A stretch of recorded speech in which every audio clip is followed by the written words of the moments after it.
May I request Shelly from NAC Home Science for asking a question.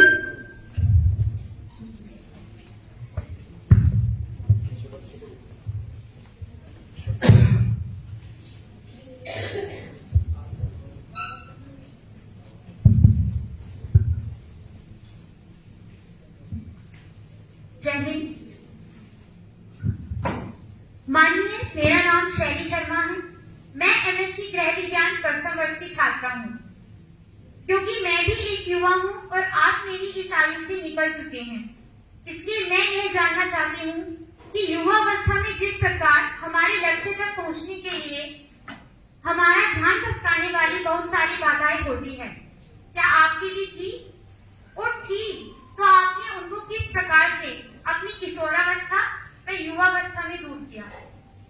मानिए, आपका महत्वपूर्ण उत्तर हमें हमारे लक्ष्य तक पहुंचने हेतु प्रेरित करेगा। धन्यवाद। एक तो मतलब मुझे पहले तो युवा से बाहर ही निकाल दिया बोल के। और देखिए, ये ऐसी चीजें हैं कि आपकी जो एक तरीके से बहुत सारी चीजों पे डिपेंड करता है।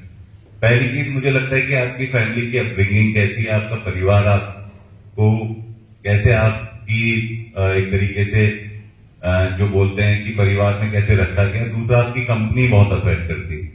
आप बहुत अच्छी कंपनी में हैं। देखिए, कुछ मुश्किल से 5 या 10% जो मेरा आंकलन लगता है कि 5 या 10% लोग ऐसे होते हैं जो बहुत स्ट्रांग विल पावर के होते हैं कि उनको कोई फर्क नहीं पड़ता उनके अराउंड क्या चल रहा है, उनको जो अपना लक्ष्य है वो अचीव कर लेंगे और कोई डिस्ट्रैक्शन नहीं होता उनको। वो शुरू से उनका माइंड है और शुरू से वो 5% भी हार्डली होते होंगे। सारे लोग हैं जिन्हें कंपनी अफेक्ट करती है, अपने अगल बगल का एनवायरमेंट अफेक्ट करता है, डिस्ट्रैक्शन अफेक्ट करते हैं। तो आपको कोशिश, मैं हमेशा लोगों को बोलता हूँ कि हमेशा कोशिश करनी चाहिए। आधी मंजिल वहीं खत्म हो जाती है जब आपकी कंपनी बहुत अच्छी है। आप अच्छे 4 ग्रुप ऑफ स्टूडेंट्स के साथ रहते हो, अच्छे दोस्तों के साथ रहते हो, अच्छे लोगों के साथ पढ़ाई करते हो, अच्छी जगह जाते हो, पॉजिटिव जगह पे टाइम देते हो। बहुत लोग हैं बैठ के 2 घंटे फोन करते हैं। बहुत लोग हैं, जैसे सर ने अभी नीचे में देख भी रहा था, बैडमिंटन कोर्ट बनाया। अगर वो शाम को आके 2 घंटे बैडमिंटन खेलेगा तो हमेशा मतलब कोई नेगेटिविटी दिमाग में आएगी नहीं। फिजिकली फिट रहोगे, 4 लोगों से अच्छी बात करोगे, गेम के बारे में समझोगे। तो अपने आप को अच्छे लोगों से सराउंड करना बहुत जरूरी है और हमेशा किसी ना किसी चीज में इन्वॉल्व होना बहुत जरूरी है। आप खाली, वो जो हमेशा कहते हैं, बिल्कुल सच बात है कि खाली दिमाग शैतान का घर होता है। आपको मतलब मैं कभी खाली रहता ही नहीं हूं, क्योंकि मैं 10 मिनट भी सोचने लगूंगा तो मैं बहुत रैंडम चीजें सोचने लगूंगा। तो अपने आप को बिजी रखिए, एम रखिए, चाहे कुछ भी करिए, हॉबीज डेवलप करिए। और हॉबी कुछ भी हो सकती है। कोई कहता है किसी को गाने सुनने पसंद है तो गाने सुने, 2 घंटे सुने, 3 घंटे सुने, पर डेवलप करिए हॉबी को। और मुझे लगता है कि ये सब चीजें करेंगे, अच्छी संगत में रहेंगे, तो मुझे नहीं लगता है कोई डिस्ट्रैक्शन ऐसा रहेगा। डिस्ट्रैक्शन होने चाहिए, होते हैं। लोग थोड़ा इधर सरकते हैं, फिर रियलाइज करते हैं कि मुझे सही करना है। ऐसा थोड़ी ना है कि हम लोगों ने बहुत सारी चीजें नहीं की, पर अल्टीमेटली एक चीज दिमाग में रहनी, मुझे अपनी लाइफ के साथ क्या करना है। 2 बार कोई इधर चले गया, उधर चले गया। हर टाइप के बच्चे हैं। कोई ऐसे भी बच्चे हैं कि जिन्होंने 20 साल रहे अपने पेरेंट्स से एक झूठ तक नहीं बोला है। कई ऐसे भी बच्चे जो रोज झूठ बोलते हैं, पर ठीक है, फिर भी उन्होंने बहुत कुछ अचीव कर लिया। ऐसा नहीं है, पर बात है कि उन्हें पता रहना चाहिए कि कहाँ हमें करना है, क्या करना है। कई बच्चे ऐसे हैं, कुछ उन्हें पता ही नहीं है कि लाइफ के साथ क्या करना है, और आगे लाइफ में उनको बहुत प्रॉब्लम होगी। अगर आपको पता है, आपके पेरेंट्स की आप रेस्पेक्ट करते हैं, अपने एनवायरमेंट में अच्छी संगत में रहते हैं, मुझे लगता है कि कोई डिस्ट्रैक्शन इतने ज्यादा नहीं। जय हिंद। माननीय, मेरा नाम नीतिका बुटार है। मैं बीएससी द्वितीय वर्ष की छात्र हूँ।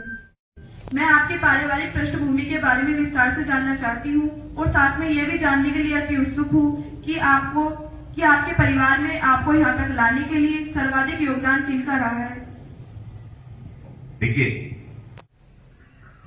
बहुत सारे जैसे मेरा परिवार मैं कहूंगा, मैं ये नहीं कहूंगा कि बिल्कुल पुअर फैमिली से था, मतलब लोअर मिडिल क्लास में कहूंगा। पिताजी सरकारी नौकरी में थे और उस टाइम पे देखिए, अब तो भी थोड़ी बेटर फैसिलिटीज आ गई हैं, अच्छी एजुकेशन अगर नहीं भी गई है तो आपके पास सोशल मीडिया, इंटरनेट के थ्रू इतना मटेरियल है कि आप पढ़ सकते हैं उस टाइम पे।